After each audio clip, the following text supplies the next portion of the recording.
घट स्थापन की बात करी थी तो मैं ये निवेदन करना चाहूंगा कि ऐसा नहीं होता कि एक परिवार में 25-50 घर हैं तो वो सबके ही लिए ना वो जोत जला पाए ना वो घट स्थापन कर पाए। नहीं, एक वर्ष के लिए उनके लिए है जिनकी माँ गई है या जिनके पिताजी गए हैं।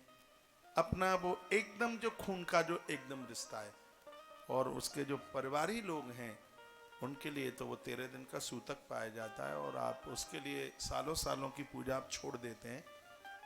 तो ऐसा ना हो। मैंने बहुत बारीकी से, मैं अभिमान वाली बात नहीं कह रहा हूं, जितना बारीकी से मैंने गरुड़ पुराण पढ़ा है जितना शायद देश में किसी ने पढ़ा हो। गरुड़ पुराण जितनी बारीकी से पढ़ा, एक एक बात को बहुत करीबी से पढ़ा है।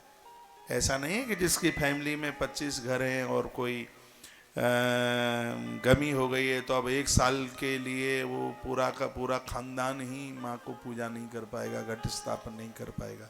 नहीं, वो घट स्थापन उनके लिए जिनके पिताजी चले गए हैं या माताजी चली गई है उनकी अपनी, ठीक है। और लोग जन हैं वह इस माँ का पूजन कीजिए, वंदन कीजिए, प्रणाम कीजिए। इस समय हम मंगल भवन धर्मशाला में कटरा में बैठे हुए हैं। मैं बहुत बहुत धन्यवाद करना चाहूँगा भाई विजय अग्रवाल, जो कि श्री राधेश्याम अग्रवाल जी के पुत्र हैं दिल्ली में, और यह जगह उन्होंने ही इसको बुक करके इसको सुरक्षित किया। मैंने तो पहली बार इस स्थान को देखा है। यहाँ के लोग बहुत अच्छे हैं, यहाँ का वातावरण बहुत अच्छा है। मैं तो सबको कहना चाहूँगा जब भी आप वैष्णो देवी आते हैं तो आप मंगल भवन ही आकर के रुकें। यहाँ बिल्कुल पूरा का पूरा तीर्थ जैसा माहौल है, इतना शुद्ध माहौल है। ये बात बोलने के लिए मुझे किसी ने कहा नहीं है, ये मैं अपने हृदय से बोल रहा हूँ। जो आनंद हम तुलसीवन आश्रम में लेते हैं उस आनंद का अनुभव हमें यहाँ पहुँच करके हो रहा है। इतनी शुद्धता, इतनी शुचिता, इतनी पवित्रता, जो शब्द ये मैं बोल गया हूँ ये हर जगह में नहीं बोलता। यहाँ पूरा वातावरण बिल्कुल आश्रम का वातावरण है। नाम भी तो इतना बढ़िया, मंगल भवन धर्मशाला, बिल्कुल ऑन वे पर है। और कभी आप यहाँ आके रहेंगे तो आपको ऐसा लगेगा ही नहीं कि महाराज ने गलत अनाउंस कर दिया। यहाँ के चार्जेज भी बहुत कम है, ना के बराबर है। अब इतना भी न लेंगे तो पहाड़ों में बसे हैं, बहुत खर्चे होते हैं, बहुत लोग काम करते हैं, तो फिर उसका मेंटेनेंस भी ठीक ठाक नहीं रहेगा। तो मंगल भवन के एक एक कार्यकर्ता से हम बहुत आनंद उत्मग्न है, बहुत अच्छा लग रहा है। ऐसा लग रहा है कि ऊपर माँ के दरबार में ही बैठ करके आयोजन हो रहा है। इतना अच्छा लग रहा है, इतना बढ़िया लग रहा है। आइए तो मैं कुछ बातें और आगे को कर लूँ। तो जैसे ही 1 बजे तो आप सत्संग के YouTube चैनल पर जुड़कर और आज की संपूर्ण कथा का आनंद लाभ प्राप्त करें। बहन ललिता अग्रवाल, आप मुंबई से जुड़े हैं, मैंने आपका मैसेज पढ़ लिया है। आपने घट स्थापन किया है, 1% भी अपराध नहीं है। अपराध लगे तो वो सब मुझे लगे और पुण्य लगे वो सब तुम्हें लग जाए, कोई अपराध नहीं है। माँ बड़ी कृपालुनी है, बहुत दयालुनी है। आपने कलश भर लिया है, ठीक कर लिया है, और ये माँ की प्रेरणा से ही मैं यहाँ से बोल रहा हूँ। देखो कितने मैसेज आए हैं, इसमें लिखा है मंगल भवन अति सुंदर। अति सुंदर है ही, बहुत सुंदर है, बहुत प्यारा है। तो ऐसी जगह पर यह आयोजन हो रहा है। और आनंद की बात यह है कि जहाँ महामाया माँ भगवती का मंदिर है, माँ प्रतिष्ठित है, और माँ की ही कृपा से बहुत आनंद हो रहा है। पाठ करने के लिए बड़े विद्वान ब्राह्मणों का चयन हुआ है। आचार्य राममोहन शास्त्री जी ने बड़ा अद्भुत चयन किया। इतना सस्वर पाठ, समाधि लगती है पाठ करने में, इतना अच्छा लग रहा है, इतना बढ़िया लग रहा है।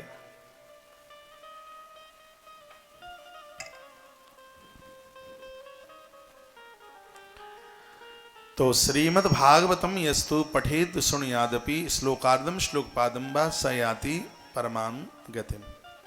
जिनके घर में श्रीमद् देवी भागवत की कथा पूजी जाती है, एकादश श्लोक सुन लिया जाता है या सुना दिया जाता है, याति परमाम गतिम, मृत्यु में प्राण छोड़ने में कष्ट नहीं होता और वह स्त्री पुरुष मुक्ति को प्राप्त होते हैं। यह श्रीमद् देवी भागवत की महिमा है। परीक्षित राजा को जब मुक्ति नहीं मिली तब भगवान वेदव्यास के द्वारा ये बताया गया कि श्रीमद् देवी भागवत की कथा ऐसी है जिसमें राजा मुक्त हो जाएगा।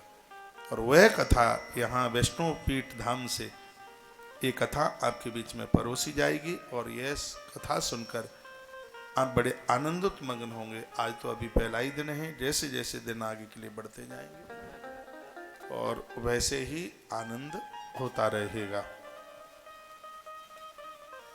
पूजतः यद ग्रही नित्यम श्रीमद् भागवत पुस्तकम, इसका दूसरा नाम श्रीमद् भागवत भी है।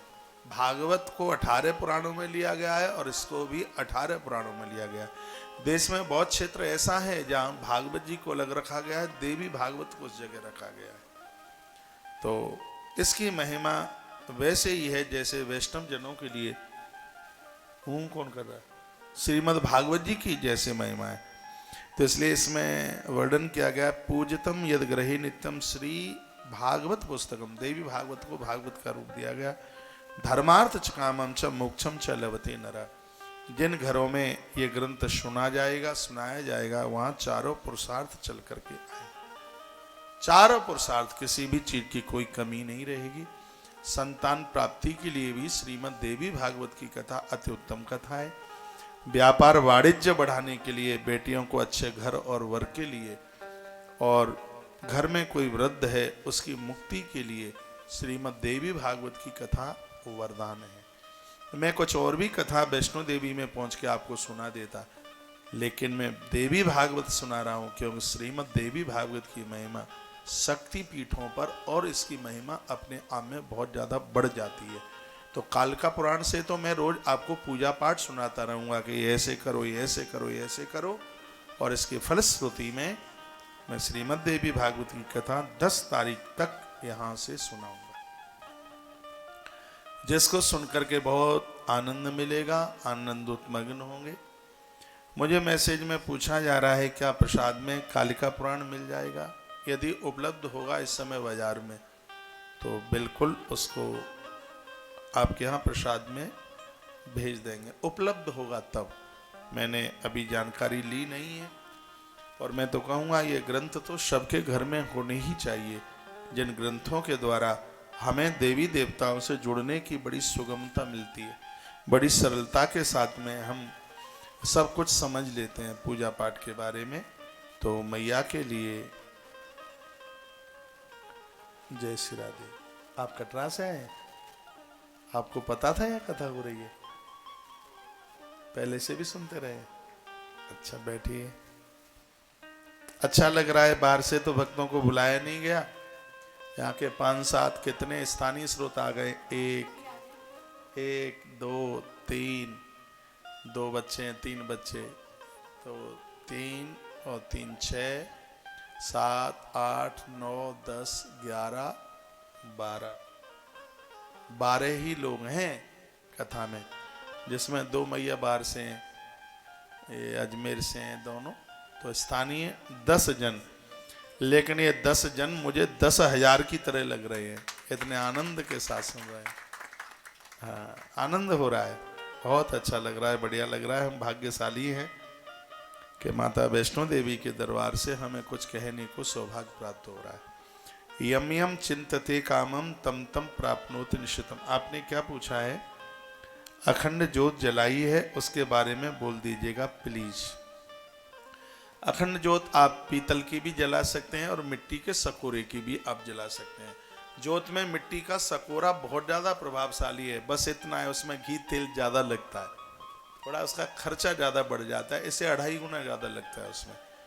जो प्राचीन काल में जो ज्योतें जलती थीं उसी का ही ज़्यादा विधान माना गया। उस समय कलश भी वही मिट्टी का कलश और ज्योत भी वो मिट्टी का सकोरा, जानते हैं आप, ऐसा होता है बड़ा वाला देवला जैसा। अब के बार हमारे जन्मदिन पर गौशाला में हजारों ऐसे मिट्टी के सकोरे जलाए गए दीप में, तो उसमें उसका खर्चा तो 2.5 गुना ज़्यादा बढ़ जाता है, लेकिन वो बड़ा प्रभावी होता है। इसमें कुछ बातें मैं ज्योत के बारे में बताऊंगा। एक तो ज्योत सीधे जमीन पर मत रखिए, उसको नीचे आप गेहूं चावल नीचे बिछा करके उसके ऊपर उसको आप ज्योत को रखें। जो आप ज्योत जला रहे हैं उसका स्थान अग्निकोण दीजिए। अग्निकोण जैसे कलश का स्थान ईशान कोण है, तो ज्योत का स्थान है अग्निकोण, यानी आपके दाहिने हाथ पर। बाएं हाथ पर कलश हो गया, पूरब की तरफ मुंह करके आप बैठे हैं तो बाएं हाथ पर तो कलश का स्थान हो गया, दाहिने हाथ पर जोत का स्थान हो गया। नीचे चावल बिछा लीजिए, गेहूं, ऐसे जोत में चावल से भी गेहूं ज्यादा प्रभावशाली है। गेहूं जानते हैं, कनक, जोत के नीचे कनक, कनक बिछाइए गेहूं। गेहूं के अभाव में आप उसमें चावल बिछा सकते हैं। उस गेहूं या चावल के ऊपर वो देवला रख दीजिए। जब आप वो जोत जला रहे हैं तो एक जोत हल्की सी और बिना जली हुई पास में रख ले। कभी आपको जोत संभालनी होती है तो छोटी जोत को पहले उसे जला करके रख दें, क्योंकि जोत को संभालते समय यदि जोत बुझ भी जाती है और बगल वाली यदि जोत जल रही है तो वो जोत खंडित नहीं मानी जाती। ज़्यादा तरह से उसमें फूल वगैरह आ जाता है तो उसको संभालते समय वो कभी कभी बुझ जाती है। तो एक जोत आपके बगल में जल रही है तो फिर वह खंडित नहीं मानी जाती, वो अखंड ही होती है। बुझ गई है तो वो बगल में जो जल रही है उससे उसको जला दीजिए। इसमें आप कलावे की जोत बना लें। कलावे के साथ में थोड़ा सा हाथ में कपूर लगा करके उसको बांटें, उसको रस्सी की तरह उसको बांटें। वो जोत कभी बुझती नहीं है। कलावे को आप इस तरीके से गूंथें जैसे पुराने काल में रस्सी को गूंथा जाता था। जिस प्रकार से माता जब अपनी चोटी करती थी तो पहले 3 लड़े लेकर गूंथ गूंथ करके बाद में 2 हो जाती, इसी तरीके से कलावे में, कलावा भी 2 तरह का आता है, एक आता है सूती आता है और एक रेशम का आता है। रेशम का जलाओगे तो उसके ऊपर फूल पड़ जाएगा। और इसको आप कॉटन का आप लेंगे, उसमें थोड़ी आप रुई का भी प्रयोग कर सकते हैं। उस प्रकार से उसको आप बट करके उसको बना करके फिर आप उसको जलाइए। 3 तरह की इसमें जोत जलती है, एक शुद्ध घी की जलती है, एक तिल के तेल की और एक सरसों के तेल की इसमें जोत जलती है। तीनों का प्रभाव मैं बता देता हूँ। इसमें बीच में आप सरसों के तेल की, वो बीच में आप घी की जोत रखें, बीच में बाएं तरफ सरसों की रखें और दाहिनी तरफ तिल की रखें, क्योंकि दक्षिण की तरफ पितरों का स्थान होता है। तो तिल का तेल दाहिनी तरफ, बाईं तरफ सरसों के तेल की, ठीक बीच में आप घी की आप जोत रखिए। मुझे विश्वास है कि इतनी बात आपकी समझ में जरूर आई होगी।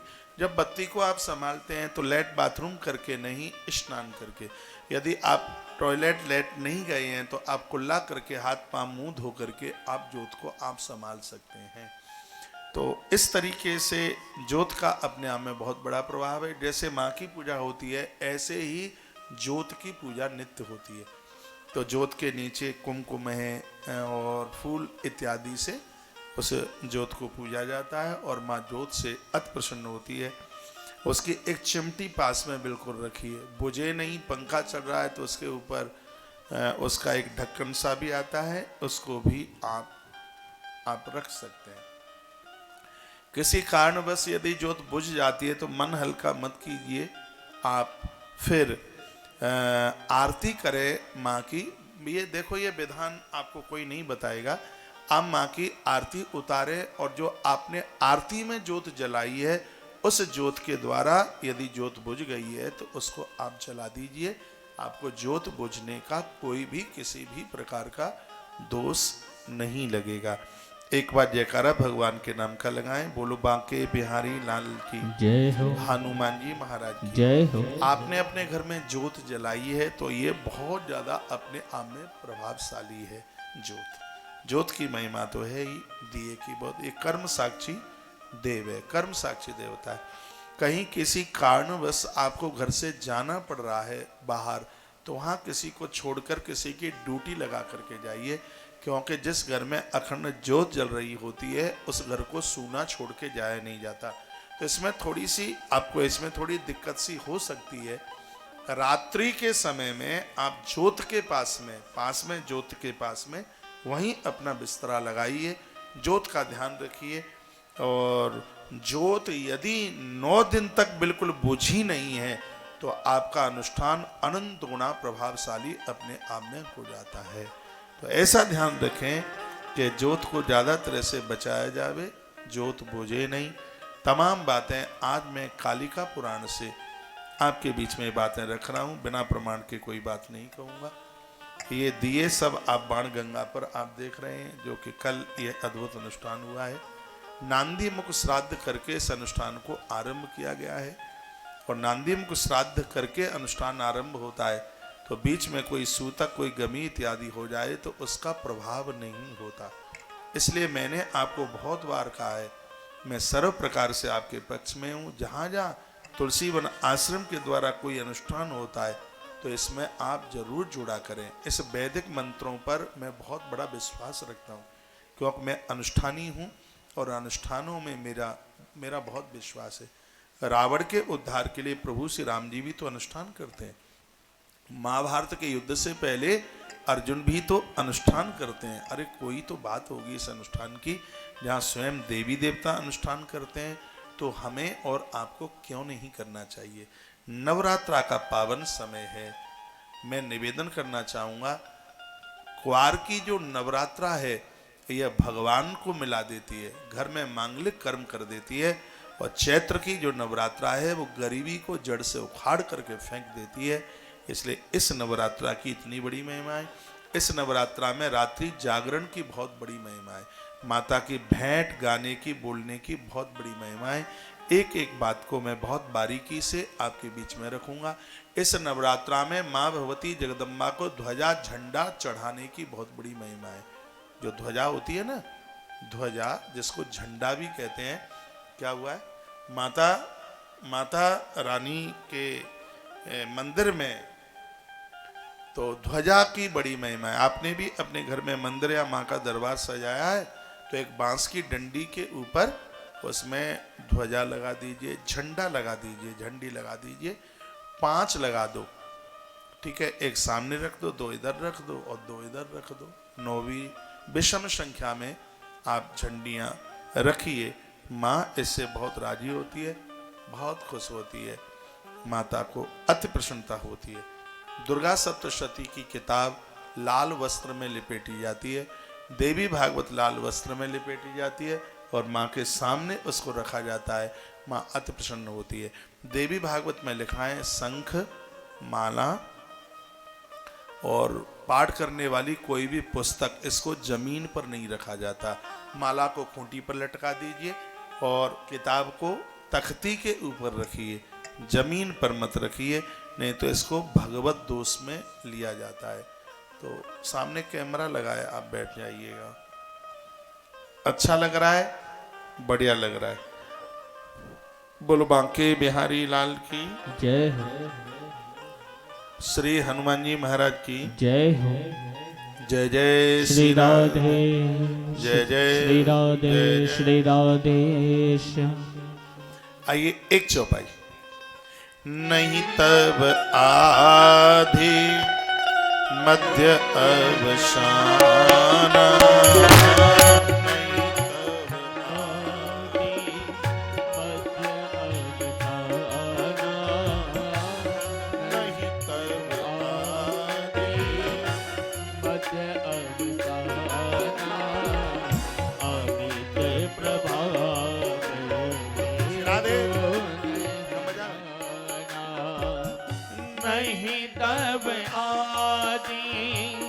मध्य अवसाना, नहीं तब आदि मध्य अवसाना, अमित प्रभाव वेद नहीं जाना, नहीं तब आदि मध्य अवसाना, अमित प्रभाव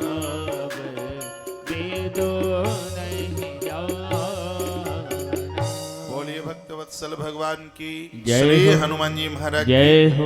एक छोटी सी सूचना जो कि 2 दिन पहले मैंने आपको बोली है, और मैंने ये कहा था कि मैं वैष्णो माता मंदिर जा रहा हूँ कथा श्रीमद देवी भागवत की कालका पुराण की कथा कहने को, माता को दुर्गा सप्तशती के पाठ सुनाने के लिए। तो मैं ये बोला हूँ 2-3 दिन पहले कि गौ माता के भूसा भंडारण के लिए मेरा प्रथम अनाउंस माता रानी के दरबार से होगा। और आज से हम आरंभ कर रहे हैं। आज पहली गाड़ी नए भूसे की पहुंच रही है भंडार घर में। नया भूसा जो नई फसल आई है उसकी आज प्रथम गाड़ी आज से वो आरंभ हुआ है। तो इस समय काफ़ी महंगा है भूसा। वर्ष में एक बार हम गौ माता के इस भूसा भंडारण के लिए सहयोग करते हैं। गोदाम का आज पूजन हुआ है गौशाला में और आज प्रथम गाड़ी आना आरंभ हुई है। तो नवरात्रा का पहला दिन है और नया वर्ष है, नया संवत्सर है। तो इसके आरंभ में और आपका सहयोग इतना शुभ रहेगा कि भंडारण खाली ही नहीं होगा, ये भरा रहेगा। इसमें सबसे छोटी गाड़ी 6,000 रुपये का सहयोग पिछले साल की तरह ही, मंझोली गाड़ी 11,000 और सबसे बड़ी गाड़ी 21,000 रुपये का सहयोग। पैसा तो जैसे आपसे व्यवस्था बने वैसे आप जमा करते रहिएगा, लेकिन आज नवरात्रा के प्रथम दिवस पर आश्रम के नंबरों पर कांटेक्ट करते हुए आप वहाँ लिखा दें, कह दें छोटी गाड़ी, बीच की गाड़ी जो 11,000 की है वो है मंझोली गाड़ी, और उसके बाद में सबसे बड़ी गाड़ी, जैसे आपकी व्यवस्था बनती है। घर की व्यवस्थाओं को खराब मत होने दीजिए और इस गौशाला के साथ भी जुड़े रहिए। मैं तो कहता हूँ सबसे पहले अपनी घर की व्यवस्था आप संभालें और वहाँ से कुछ बचता है अपने कटौती खर्चों में कम कर लें और इसमें से थोड़ा थोड़ा बचा करके और इस गौवंश के साथ आप जुड़िए। तो हमें लगता है कि हमारी नवरात्रा अपने आप में अनंत गुणी फलदायी हो जाएगी। इस गौशाला को चलाने में जो हम मेंबर बना रहे हैं आज पूरे देश में 21,000 रुपये का सहयोग लेकर, कल जम्मू में भी भक्त लोगों से मिलना हुआ, उन्होंने भी अपना सहयोग किया। उनकी रसीद तो मेरे पास थी नहीं, उनके व्हाट्सएप पर बाइट डाक के द्वारा भेज दी जाएगी। 21,000 रुपये के सहयोग के द्वारा देखो गौ माता का ये भंडारण तो होगा ही, उसमें एक सवासेर भूसा हमेशा हमेशा के लिए गैया मैया के पेट में जाता रहेगा और अक्षयव्रती मेंबर बनकर चारों धामों में बनने वाले आश्रमों में आपको जुड़ने का ये सौभाग्य प्राप्त हो जाएगा। आज यह दास दिन रात गौवंश के काम में लगा हुआ है। दिल तो बड़ा उदार है, भारी उदार है, ऐसा लगता है क्या क्या ना कर दें। अभी मैं आया हूँ, आने से पूर्व भी एक ज़मीन की सौदा करके वो उन बेटियों के विवाह के लिए जहाँ पर एक कोई 50 लाख रुपया खर्च करके जिस फार्म हाउस में बेटियों का विवाह करता है, यह लोग इस जगह आकर अपनी कन्याओं का विवाह करेंगे और जो खर्च करने में बिल्कुल असमर्थ हैं उनको अपनी बेटियों का विवाह यहाँ से करने में 1 टका भी खर्च नहीं होगा। अब आप विचार करें कितना पुण्य का काम है, कितने भले काम है। हृदय तो करता है पता नहीं क्या क्या ना कर दें। मेरे पास नोट छापने वाली मशीन तो नहीं है, लेकिन मैं भगवान को प्रार्थना करता रहता हूँ, प्रभु इन भक्तों को इतना दे दो कि जब इनके पास फालतू हो तो फिर ये सेवा कार्यों में उसको लगा दें। कल वृंदावन में बहुत बड़ी संख्या में घर घर कुटिया कुटिया में घट पहुँचाए, मटके पहुँचाए। शायद वीडियो नितिन के मोबाइल पर आई है, मन खुश हो जाएगा। जहाँ गवर्नमेंट ने आवास बना करके लैपटॉप नहीं है, हाँ तो हम तो कल थे नहीं वृंदावन में, हम इधर कल ये इतनी बड़ी सेवा चली है जिन्होंने देखी। मेरा तो यहाँ फोन भी काम कर नहीं रहा है, व्हाट्सएप चालू है, व्हाट्सएप पर यहाँ से हाई फाई भाई फाई लगा करके वो चलता रहता है, कॉल तो चालू है नहीं। इन सेवा में जिनको मुझसे कोई ऐसी ज़रूरी बात करनी होती है तो मेरा व्हाट्सएप उसी नंबर का चालू है जो नंबर मैं यूज करता हूँ, और यहाँ पर नेटवर्क नहीं है मोबाइल का तो उस पर तो बात नहीं हो पा रही है। जितना भी आपका सहयोग आश्रम के नंबरों पर सब पर आप कांटेक्ट करके वहाँ अपने नाम पते लिखा दें। एक दिन के पाठ का कितना छोटा सा सहयोग है, सिर्फ 500 रुपया, और एक पाठ आपके परिवार के लिए भी समर्पित हो जाएगा। तो आश्रम से फिर वह पूरी लिस्ट हमारे व्हाट्सएप पर आ जाएगी, यहाँ आपका संकल्प हो जाएगा। तो इसमें आप अवश्य में आप जरूर जुड़िए। देखो इन्होंने काट दिया सत्संग पे, मैं बोल रहा था भैया यूट्यूब पर काट दिया इन्होंने। कितने लोग, 3000 लोग देख रहे हैं। बोलिए नहीं चल रहा, ये कट गया, ये देखो एक बार देख लो। बोलिए बांके बिहारी लाल की जय हो, श्री हनुमान जी महाराज की जय हो, जय जय श्री राधे जय जय श्री राधे जय जय। श्री राधेश।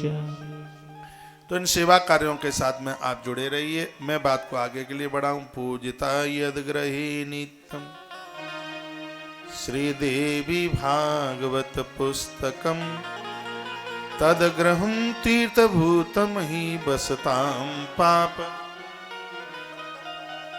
नाशनम काट के द्वारा लगाया, 3000 से 1000 रह गया ना, 645 ही रह गया। कितना सुंदर लिखा है, पूजितम यद ग्रही नित्यम श्री भागवत पुस्तकम। जिस घर में देवी भागवत की सिर्फ पूजा ही हो जाती है, पाठ करना तो बहुत बड़ी बात हो गई, सिर्फ उस घर में श्रीमद् देवी भागवत मंदिर में पूज जाती है, तद ग्रहम तीर्थ रूपम ही, उस घर में संपूर्ण तीर्थ चल करके आ जाते हैं। जितने भी तीर्थ हैं धरती के, वह सब के सब उस घर में चल करके आ जाते हैं जिस घर में देवी भागवत की पूजा होती है। अपने अपने घर में श्रीमद् देवी भागवत को स्थापित कीजिए, आनंद हो जाएगा। तदग्रहम तीर्थ भूतमयी बसताम पाप नाशनम, उस घर के संपूर्ण पाप समाप्त, अपराध समाप्त हो जाते हैं। देवी भागवत की कथा वैष्णो देवी धाम से चल रही है। अपने घर में मोबाइल टीवी की आवाज पूरी खोलकर पूरे घर में कथा को गूंजने दो, गूंज जावे। घर के ताप प्रताप संताप सबको देवी भागवत की कथा समाप्त कर देगी, आनंद हो जाएगा। बोलो भक्तवत्सल भगवान की जय हो, श्री हनुमान जी महाराज की जय हो। एक मैसेज में लिखा है, अति सुंदर ज्ञान भरी जानकारियां देने के लिए महाराज जी हृदय से धन्यवाद। महाराज जी, इतनी जल्दी समाधान तो कोई भी नहीं देता जितनी जल्दी आपसे हर बात का समाधान हो जाता है। आपके मुंह से निकले हर एक एक शब्द वंदनीय है, प्रमाणित बातें हैं। और कभी कभी तो मुझे लगता है कि ईश्वर ने मुझे समाधान की डायरी बना करके ही भेजा है। और मुझे गर्व है कि मैं सनातनी हूँ, मुझे गर्व है कि मैं हिंदू हूँ, और मुझे गर्व है कि मैं भारतीय हूँ। मुझे गर्व है इस बात के लिए। हे परमात्मा, कृपा करना, जब जब मृत्यु लोक में जन्म मिले तो भारत माता की धरती पर जन्म मिले, हिंदू धर्म में जन्म मिले और सनातनी बनकर के आऊं। हे प्रभु, बस ऐसी कृपा करते रहिएगा। हमारा जैसा धर्म इतना बढ़िया धर्म था नहीं, है नहीं, और होने वाला भी नहीं है। ऐसा अपना ही तो धर्म है जहाँ नदियों को पूजा जाता है, ऐसा अपना ही तो धर्म है जहाँ वृक्षों को पूजा जाता है। ऐसे धर्म में हमारा और आपका जन्म हुआ है, तो यह हमारे लिए बहुत बड़े पुण्य की बात है। यस्तु भागवतम देव्या पठेद भक्त्या शृणोतु वा धर्मार्थम च कामम च मोक्षम च लभते नरः। इसमें बिल्कुल भी संशय वाली बात नहीं है। इसमें लिखा हुआ है कि जिन घरों में श्रीमद् देवी भागवत की कथा लोग सुनते रहेंगे, मृत्यु के समय पर उनको बिल्कुल भी प्राण छोड़ने में कष्ट नहीं होगा, ऐसा वर्णन किया गया है। तो नवरात्रा का पावन समय चल रहा है, घर बैठे भी संपूर्ण इस कथा का आप आनंद ले सकते हैं। टाइम निकालिए, जब तक रहेगी जिंदगी फुर्सत न होगी काम से, कुछ समय ऐसा निकालो, प्रेम कर लो भगवान से, ईश्वर से प्रीति, ईश्वर से प्रेम हो जावे। हमारे लिए बहुत आनंद की बात है, बहुत आनंद की बात है। आपने अपने घर में दुर्गा सप्तशती रखी है, तो मैं अर्गला स्तोत्र का पाठ व्यासपीठ से सुनाते हुए और सिद्ध कुंज का स्तोत्र का पाठ और 32 नाम माता जी के सुनाते हुए फिर हम आरती की तरफ चलेंगे। यदि आपके घर में है दुर्गा सप्तशती, पहुंचाई तो बहुतों के घर में है, तो आप अपने मंदिर से किताब उठा करके ले आवें और सबसे पहले हाथ में जल ले लें, विनियोग कर लें। और मैं हाल ही अर्गला स्तोत्र, सिद्धि कुंज का स्तोत्र और माता जी के 32 नाम सुनाते हुए और फिर हम आरती की तरफ तब बढ़ेंगे।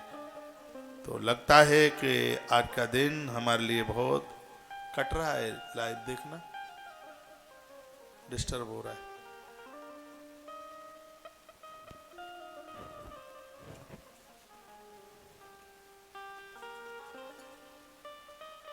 इसे कट रहा है अपने यहाँ से।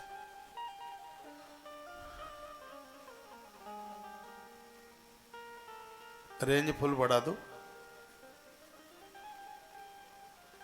शुरू करूं विनियोग? आचार्य जी करूं शुरू? ओम अस्य श्री अरला स्तोत्र मंत्र से विष्णु ऋषि अनुष्ठुप छंद श्री महालक्ष्मी देवता श्री जगदम्बा प्रीत सप्तशती पाठांगत्तेन जपे पाठे विनियोग। आचार्य जी को माइक दो। जिनके पास में घर में किताबें हैं तो आपकी नवरात्रा को विशेष बनाया जा रहा है, पाठ करें। ओम नमः चंडिकायै मार्कंडे उवाच ओम जयंती मंगला काली भद्रकाली कपालिनी दुर्गा क्षमा शिवा धात्री स्वाहा स्वधा नमस्तुते। जय त्वां देवी चामुंडे जय भूतातिहारिणी जय सर्वगते देवी कालरात्रि नमस्तुते। मधुकैटभविद्रावि विधात्रा वरदे नमः। रूपम देई जयम देई यशो देई दशो जयी। वो लोग कितने बड़भागी हैं जिनके दुर्गा पाठ बैठे हैं और ब्राह्मण देवताओं के द्वारा संपूर्ण दुर्गा सप्तशती का पाठ करने का सौभाग्य प्राप्त हो रहा है।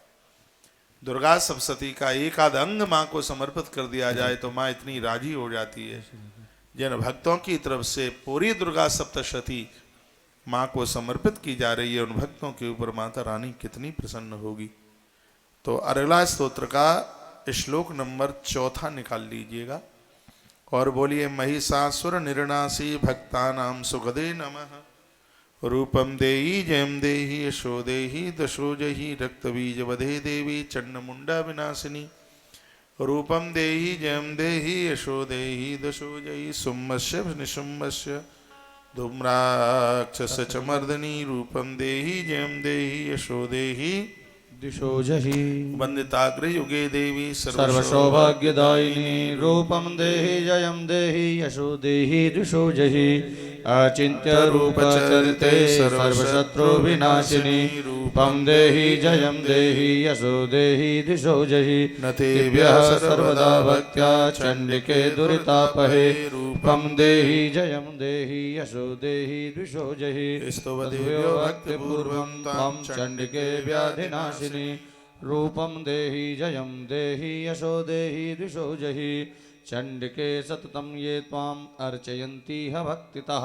रूपम देहि जयम देहि यशो देहि दशो जहि देहि सौभाग्यमारोग्यं देहि मे परमं सुखं। रूपं देहि जयं देहि यशो देहि दिशो जहि वेदेहि दुषदाम्ना संवेदेहि बलमुच्चकैः। रूपं देहि जयं देहि यशो देहि दिशो जहि वेदेहि देवि कल्याणं वेदेहि परमं श्रियं।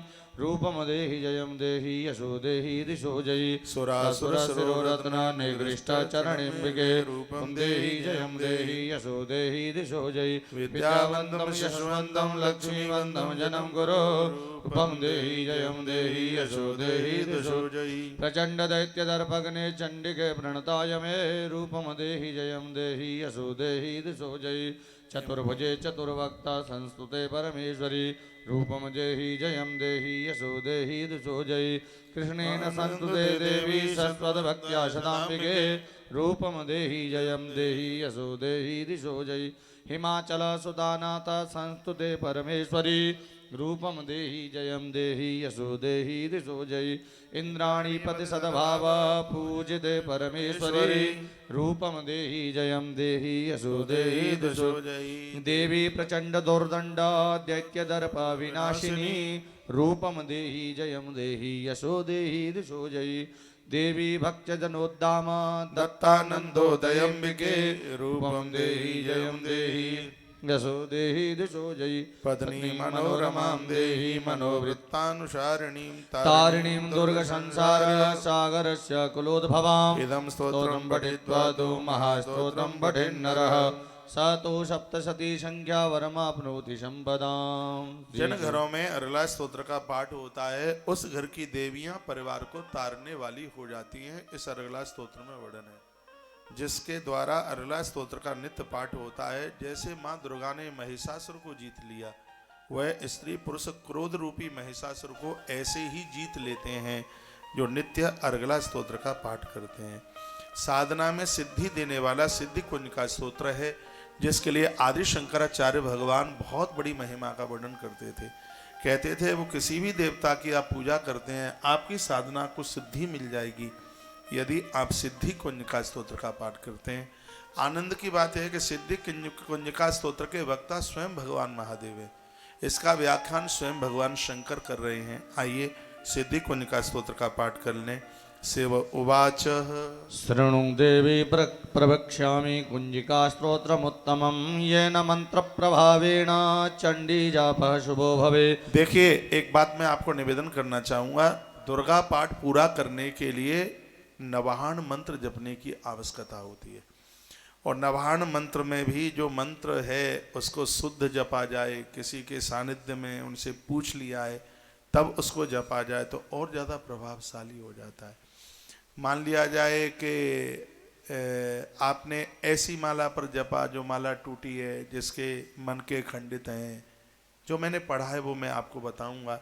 ऐसी किताब पर आपने पाठ किया है जिसके पन्ने गल गए हैं, तो ये सिद्धि कुंज का स्तोत्र का एक पाठ ऐसा है कि आप मंत्र भी नहीं जप पाए हैं और उसमें बहुत कुछ आप नहीं कर पाए हैं। यदि आपने सिद्धि कुंज का स्तोत्र का पाठ कर लिया तो दुर्गा पाठ अपने आप में पूरा हो जाता है। ये इसकी इतनी